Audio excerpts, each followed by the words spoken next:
నేర్వవలసింది అసలు ఏమి లేదండి. ఎందుకంటే ఆ నేర్చుకున్న దాన్ని వదులుకోవడమే పెద్ద పనిగా తయారైపోతుంది కాబట్టి నేర్వవలసింది నిజానికి ఇప్పుడు నేర్చుకున్నదే చాలండి మనకి. ఇప్పుడు మనకు తెలిసిందే నిజానికి చాలు. కొత్తగా ఒకవేళ నేర్వవలసి ఉన్నా అది అప్డేట్ గా రావాలండి. దాని అంతటా హృదయం నుండి తెలుస్తుంది, వస్తుంది, అది బాగుంటుంది. ఆ, ఏం లేదు గురుగారు, ఇట్లా మనం ఆధ్యాత్మికానికి ఎదిగిన తర్వాత వేరే వాళ్ళు క్వశ్చన్ వేశారులేండి. ఇప్పుడు మనం ఉన్న పరంగా ఉంటే ఎవరో మనల్ని కొడతారు, మరి నువ్వు తిరిగి కొడతావా, ఏం చేస్తావు అని అడిగారు. దానికి ఆన్సర్ ఏంది గురువు గారు? మనం ఆధ్యాత్మికంగా ముందు ఆధ్యాత్మికంగా ఎదగడం అనే దానికి అర్థం తెలిస్తే రెండో క్వశ్చన్ గురించి మాట్లాడుకోవచ్చు. ఆధ్యాత్మికంగా ఎదగడం అంటే మీ లెక్క ప్రకారంగా పరమాత్మ గురించి తెలుసుకోవడం, మనమే పరమాత్మలము అని అనుభవానికి రావడం, అది ఆధ్యాత్మికం. మీ గురించి మీరు తెలుసుకోవడమే. అదే అదే మాటలు చెప్పాలంటే మీ గురించి మీరు తెలుసుకోవడం. మీ గురించి మీరు తెలుసుకున్న తర్వాత వచ్చిన సమాధానం ఏదైతే ఉన్నదో అది మీరే ఉంటారు. మీ మీ మీ గురించి మీకు అర్థమయ్యే అనుభవానికి వచ్చేస్తే అక్కడ ఉన్నది మీరే కాబట్టి ఆ మీరుగా ఉన్న మీలో భాగంగా ఉంటుంది కదా ఈ ప్రపంచం. అప్పుడు ఏమి స్పందించాలి అనేది ఈ అడిగేవాళ్ళు చెప్పేవాళ్ళ కంటే మీకే బాగా తెలుస్తుంది. ఇప్పుడు మీ ఇంట్లో 4-5 ఉంటారండి. బిడ్డకిచ్చే సమాధానం ఒకలాగుంటుంది, భర్తకిచ్చే సమాధానం ఒకలాగుంటుంది, అత్తమామలకి ఇచ్చే సమాధానం ఇంకోలా ఉంటుంది. మీ సమాధానమే అందరికి ఒకలాగా ఎవరు ఇస్తారా? అదే మీ ఇంట్లో ఏ కుక్కన్నా మీరు పెంచుకునేది మురిగితే దానికి ఇచ్చే సమాధానం ఇంకోలా ఉంటుంది. అది మీ ఇంట్లో సభ్యులే. మీ మీ మీ మీ ఇంట్లో పెరిగిన బిడ్డే ఆ కుక్క కూడా. కానీ దానికి సమాధానం ఇవ్వాల్సి ఉంటే ఒకలాగా ఉంటుంది, మీ బిడ్డలకి ఇచ్చే సమాధానం అలా ఉంటుంది, మీ అత్తమామలకి ఇచ్చే సమాధానం మరోలా ఉంటుంది. ఆ సందర్భం చెప్తుంది మీకు ఏమి ఇవ్వాలనేది. అవునా కాదండి? అవునవును గురువు గారు. కాబట్టి అట్లా ఉంటుంది అనమాట. అది అన్యంగా ఉండదు, తనదిగానే ఉంటుంది. తానేం సమాధానం ఇవ్వాలనేది తెలుస్తుంది. ఇంకా బాగుంటుంది, బాగా పనిచేస్తుంది. అదే తనకే తెలుస్తుంది అప్పుడు ఏ సమాధానం ఇవ్వాలి. తెలీదు. గురుగారు రోడ్డు పోయే వ్యక్తిని ఆపి, గురుగారు రోడ్డు మీద ఏదో పని మీద ఎక్కడికి వెళ్తుంటే ఆపారు. ఆపి దేవుడి గురించి ఏదో అడిగారట. రోడ్డు మీద ఎక్కడ? బస్ స్టాండ్ లో బస్సు ప్రయాణం సిద్ధంగా ఉన్న సమయంలో అడిగారు. ఈ స్కూల్ కి ఎక్కడికి వెళ్తున్నారో, ఆయన ఎక్కడికి వెళ్తున్నాడు తెలిసిన ఆయనే. అంటే ఇప్పుడే చెప్పాలా, తర్వాత ఎప్పుడైనా చెప్పుకుందాం అంటే లేదు ఇప్పుడే చెప్పాలి. ఇప్పుడే చెప్పాలా అన్నారట గురుగారు. తర్వాత ఎప్పుడైనా చెప్పుకుందాం, మాట్లాడుకుందాం అన్నారు. వాయిదా వేసినప్పుడు ఊరుకోలేదు. లేదండి ఇప్పుడే చెప్పండి అంటే ఇప్పుడే చెప్పాలా అన్నారట గురుగారు. చెప్పమన్నాడట ఆయన.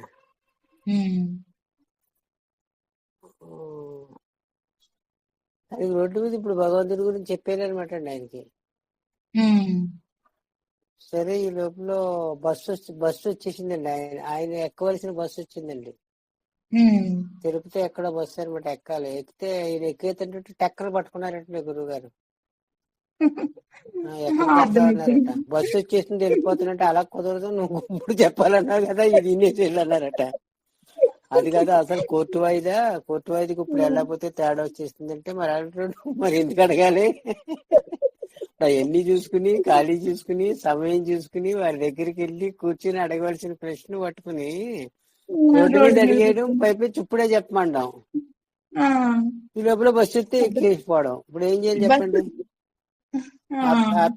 ఆపేస్తే చివరికి ఆయన పొరపాటు అయింది, క్షమించండి, నన్ను వదిలేడు పోతానన్నాడు అంతే. అలా ఉంటుంది. అంత సీరియస్ గా ఉంటుంది అనమాట అండి. అదే నాకేసారు గురువు గారు. నేను చెప్పలేకపోయాను, ఇంకా తెలియక నాకేసారు అనమాట. ఇప్పుడు నువ్వు ఆధ్యాత్మికంగా ఉన్నావు, మరి నిన్ను కొట్టి నువ్వు కొడతావా? సాధారణంగా చెప్తున్నానండి. అందు గురించి కొడితే తిరిగి కొట్టాలా, సమాధానం చెప్పాలా, లేకపోతే కొడితే పడాలా లేదా అనేది మీకు స్పష్టంగా తెలుస్తుందండి. ఇంకొకరు చెప్పవలసిన అవసరం ఉండదు. అదే అదే సరే గురుగారు. అది వ్యక్తిని బట్టి, ఆ వ్యక్తిని బట్టి, ఆ సందర్భాన్ని బట్టి అన్ని తెలుస్తాయి స్పష్టంగా. అందులో ఏం సందేహం లేదు. మంచిది గురుగారు, బాగా చెప్పారు.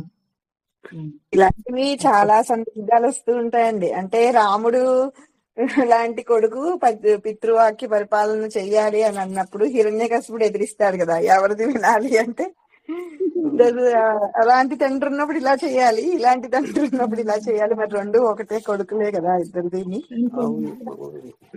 అక్కడ సమయానుసందర్భానుసారంగా సందర్భానుసారంగా ఉంటుంది.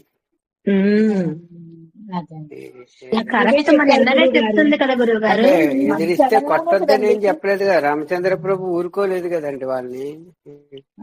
ఆ భార్యను అపహరించుకుని వస్తే, అపహరించుకుంటే ఊరుకున్నారా ఏంటి? ఊరుకోవడం మెత్తదనం అవుతుంది కదా. పైపించి తప్పని చెప్పింది యోగవాసిష్టం.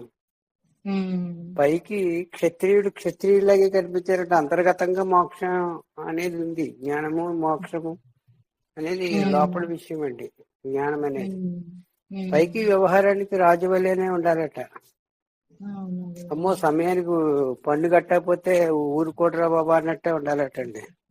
లేకపోతే ఆడేసుకుంటారు కదా. లేకపోతే శత్రువులు వచ్చి భార్యను అపహరించుకుంటే ఊరుకుంటే ఎట్లా కుదురుతుంది?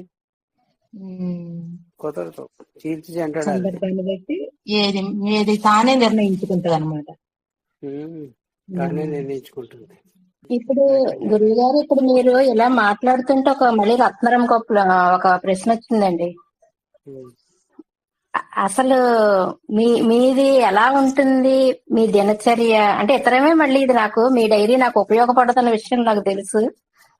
కానీ కొంచెం మీరు అసలు సిచ్యువేషన్స్ అనేది ఎలా చూస్తారు, ఎలా ఉండగలుగుతారు, ముందు ఎలా ఉండేవారు, ఇలా ఏదైనా చెప్పగలుగుతారా? అది అవసరం లేని విషయం అంటారా? కళలోకి వచ్చి మాట్లాడుకుంటే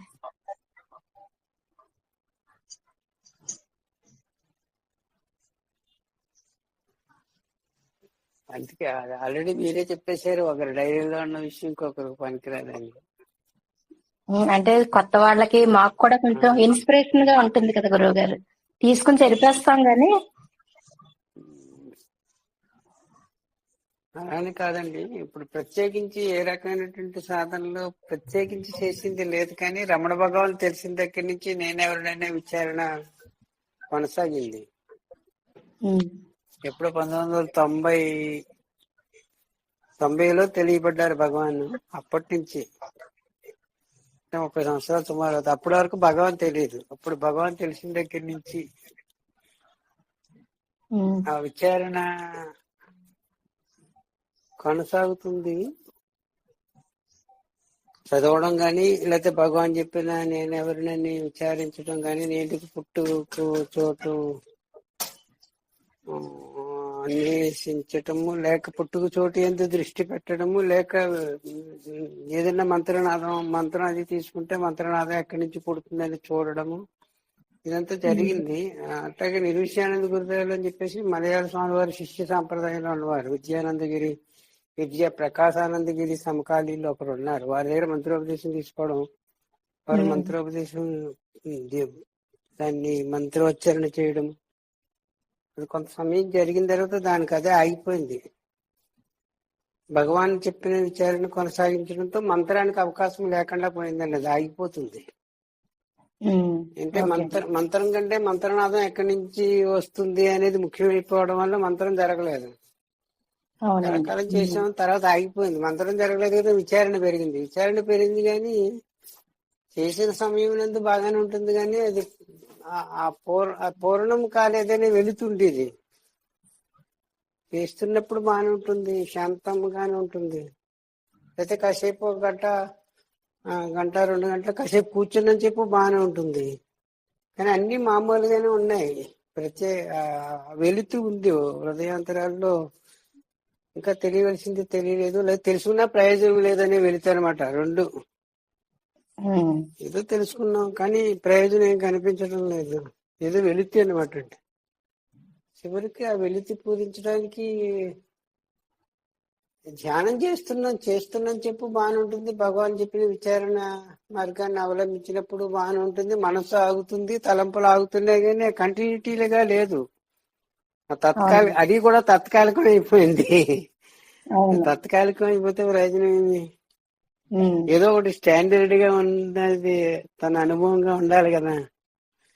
స్టాండర్డ్ గా ఉన్నది ఏది తెలియదు, అది తన అనుభవంగా ఉన్నది అనేది జరగలేదు చాలా చాలా కాలం వరకు అని చెప్పాలి. అది గురువు గారి దర్శనం, గురువు గారి పరిచయం అయిన తర్వాత, గురువు గారి దర్శనం అయిన తర్వాత, విషయం తెలిసిన తర్వాత కూడా జరగలేదండి. విషయం తెలిసిన తర్వాత కూడా జరగలేదు.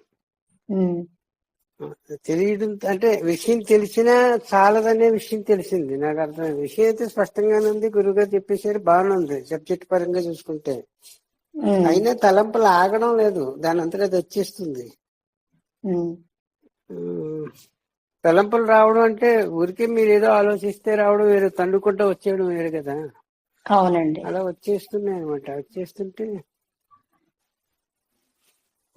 గురువుగారి మీద ఒకసారి కోపగించడం కూడా జరిగింది. గురువుగారి దగ్గరికి ఎప్పుడైనా వారితో పాటు నేను గుండు గీయించేసుకునేవాడిని. ఒకసారి కోపగించి గుండు గీయించుకోలేదు. ఏమి మీరు కూడా గుండు గీయించేసుకుంటారు కదా, గీయించేసుకోండి అన్నాను. అంటే నేనే గీయించుకోవడం మొదలు పెట్టాను. అక్కడ చాలా మంది అలా గీయించుకుంటారులేండి. పునర్వసన కొన్ని నక్షత్రాలకు అది గీయించుకుంటారు. ఏదో ఏదో కృత్తిక నక్షత్రం ఏదో ఉంటుంది అక్కడ, ఏదో కొన్ని లెక్కలు ఉన్నాయి. అలా కాకుండా మన గురుగారితో పరిచయంలో నెలకి 2 నెలలకి గీయించుకునే అలవాటు ఉంది గురుగారి సమక్షంలో. సరే,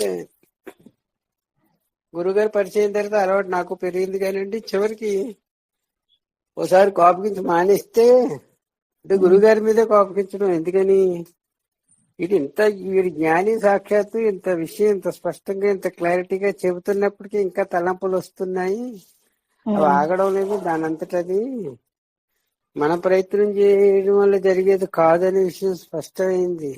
మన ప్రయత్నం మీద జరగదు, అది దానంతరం అది జరగాలండి. విషయం తెలియడం లేదు. కోపించుకోవడం జరిగింది. కోపించడం అంటే ఏమి ఎందుకు గుండె వచ్చినంటే, గురువుగారు అప్పుడు అన్న మాట ఏంటంటే, తలలో బోడులు అవుతున్నాయి కానీ తలంపులు ఏం బోడుడు అవ్వలేదు కదా స్వామి, ఎందుకు తలంపులు బోడులు అందుకు ఉత్తుగుండె అయింది కదా, ఈ గుండె నాకు అక్కర్లేదని. నిజంగా ఈ గుండె నాకు అక్కర్లేదులేండి, గించుకోవడం మానేద్దాం అనుకున్నాను అన్నాను. అని మానేసానండి అన్నాను. అంతే, కోపించే అంటే అవును అంతే కదా, అవును అంతే కదా అన్నారు. కోపించడం అనమాట అండి. తలంపులు బోడైపోయినాయి, ఇంకా ఎందుకు గుండె గీయించుకోవడం అన్నారు. ఎందుకులండి ఈ ఉత్తుత్తి గిండి వాళ్ళ ప్రయోజనం పెట్టి తలపలు బోడదవ్వాలంటున్నారు, అవి మామూలుగా ఉన్నాయి, ఇది బోడైతే మాత్రం ప్రయోజనం ఏంటి అని చెప్పేసి అన్నాను. అంటే నవ్వుకున్నారు. అవును అంతే కదా అన్నారు. అంతే ఏమనలేదు, ఏమన్నారు. అంటే మన లెక్క ఏంటంటే మన ఆవేదన మనం చెప్పుకోవడం అనమాట అండి. అలాగా ఒక ఆవేదన తీవ్రత ఉండాలండి. దాని ఎంత ఆవేదన తీవ్రత ఎప్పుడు వరకు ఉండాలంటే, ఎప్పుడు వరకు మీకు కన్ఫర్మ్ కాలేదో అప్పటి వరకు ఉండాలండి. కన్ఫర్మ్ అయితే ఉండదు, మీకే తెలిసిపోతుంది. అవునండి, అప్పుడు దాకా ఉండాలండి. ఇప్పుడు ఉందండి, ఆవేదన ఉంది. అది ఉంటే ఆటోమేటిక్ గా మీకు పని అయిపోతుంది అని చెప్పగలుగుతా. ఎందుకంటే అది ఉంది, అది చివరి దాకా ఉంది. ఎప్పుడు దాకా ఉందంటే, ఎప్పుడు దాకా దాని అంతటా అది ఆగిపోలేదు, అప్పుడు దాకా ఉంది. ఆ తర్వాత పోయింది, ఇంకెప్పుడు ఏమీ లేదు. అసలు ఏ గొడవ లేదు, అసలు ఏ గొడవ లేదు. గురువు గారిని దర్శించాలని గొడవ కూడా ఇక్కడికి వెళ్ళాలి, అక్కడికి వెళ్ళాలి, అది చూడాలి, ఇది చూడాలి, అది వినాలి, ఇది వినాలి, లేకపోతే ఒక రకమైన ఎంజాయ్మెంట్ ఉంటుంది కదా, ఇవన్నీ లేవు, పోయాయి. అలా అని చెప్పేసి తలంపులు వచ్చేవి అనుకుంటా. కావాలంటే ఆలోచిస్తాను, లేకపోతే లేదు. అంతేగాని పెద్ద ఆలోచనతో పని లేకుండా కూడా పోయిందండి. అవునండి, సత్సంగం ఉంది, ఎవరైనా ఏదైనా చెప్పంటే అసలు ఆలోచనే ఉండదండి, ఆ గొడవ ఉండదు. అసలు ఏ గొడవ లేదు, ఓ మాటలో చెప్పాలంటే. ప్రస్తుతం దేని గురించి ఏమి అనుకోవడం అనేది ఉండదు సామాన్యంగా. మీరేదో చెప్పారనుకో, నేనేమి అనుకోను. అనుకోవడం అనేది ఆగిపోయిందండి. అదే అనుకోనంటే అనుకోనని కాదు, అనుకోవడం ఉండదు. ఊరికే మీరు మాట్లాడుతున్నారు అంతే, వింటాం. వినడం అనేది జరుగుతుంది అంతే. అవును గురువు గారు, అన్ని తెలుసుకుంటున్నాము, మళ్ళీ సడన్ గా జీవభావంలోకే వస్తున్నాము. ఏదన్నా మన సందర్భం రాగానే అది గట్టిగా నిలుపుకోవాలంటే అసలు ఏం చేయాలి గురువు గారు? జీవభావాన్ని జీవభావానికి వస్తున్నామని అంటున్నారు కదా, మీరు మాట్లాడేటప్పుడు కొంచెం విచారణయుతంగా ఉండాలి మనసు. విచారణ అంటే మీ మీద మీకు నిఘా ఉండుట అని అర్థం. ఆ జీవభావానికి వచ్చేస్తుందని మీరే చెప్తున్నారు కదా. అది అదే ఎవరైనా క్వశ్చన్ అడిగారు అనుకో, నువ్వు చెప్పింది జీవభావంతో చెప్తున్నావుగా అంటున్నారు. అవును, జీవభావంతో అంటే మరి మాటకొచ్చినా మనసుకొచ్చినా జీవభావం అయిపోతుంది. మాట మనసు కలిపే కదా జీవము లెక్కకు వస్తుంది. మాటకొచ్చినా మనసుకొచ్చినా ఆలోచనకు వచ్చినా ఒకవేళ మీరు చెప్పకపోయినా సరే, మీరు ఆలోచన రూపంలో ఉన్నా సరే, మీరుగా కాకుండా మీ ఆలోచనగా ఉంటున్నారు కాబట్టి ఆలోచన ప్రాణము ఇవన్నీ జీవత్వానికి సంబంధించినవి కాబట్టి జీవంలోకి వచ్చేసినట్టే. జీవానికి ఆధారమైన మీరు జీవంగా ఉన్నప్పుడు మీరు జీవుడైపోతున్నారు కదా. ఎంత ఆత్మనిష్టలో ఉందాము, అవే సమాధానాలు చెబుదాము. ఇది గుర్తించాలి, ఆ చెప్పడం పూనుకోకూడదు. ఇంకొక విషయం ఏంటంటే, వారు అడిగినప్పుడు మనకి ఏదైనా తెలుస్తాం, లేకపోతే తెలియదని కూడా చెప్పచ్చు. రెండు సమాధానాలు ఉన్నాయి. చెప్పాలనే రూల్ ఏమి లేదు. తెలుసు అని చెప్పినా పర్లేదు, తెలిస్తే చెప్పండి, లేకపోతే నాకు తెలియదని చెప్పండి. చెప్పడము మన తాత్పర్యంగా ఉండకూడదు, మొదట మన ఉద్దేశ్యంగా ఉండకూడదు. చెప్పడం చెప్పిన ఏదో స్నేహంగా వారు అడుగుతున్నప్పుడు స్నేహంగానే చెప్పేది కానీ ఉండాలి. కానీ వారు అక్కడి నుంచి ఏ గురువు అంటారు అంటే మనం గురువు అనుకుంటాం. అనుకుంటే గురువు గారు చెప్పిన ఒక మాట ఉంది సందర్భంలో, నీకు 100 మంది గురువులు ఉన్నా పర్లేదు, నువ్వు ఒక శిష్యుడికి కూడా గురువుగా ఉండొద్దని చెప్పారు. మరి ఇప్పుడు ఇందా సత్సంగంలోకి వచ్చిన తర్వాత అందరూ గురువుగారు నమస్కారం అంటే ఎవరు పెడుతున్నారో వీటిలాగే నేను కూడా వింటానమాట ఆ మాటని. అవునా గురువు గారు? ఒకవేళ అనుకుంటే ఇంకా అయిపోయినట్టే అంటే నాకేం బాధపడవలసింది బాధపడలేదు, అక్కడ పట్టి వచ్చేసినట్టు లెక్క అనమాట అండి. కాబట్టి మీరు ఎవరికి నమస్కారం పెడుతున్నాడో వాడు తీసుకుంటున్నాడు, వాడికి పెట్టడం అనేది జరుగుతుందే గాని ఇందులో పట్టేకేమి సంబంధము అర్థమైంది, సంబంధం లేదు కదా. సైలెంట్ గా ఉండిపోతుంది.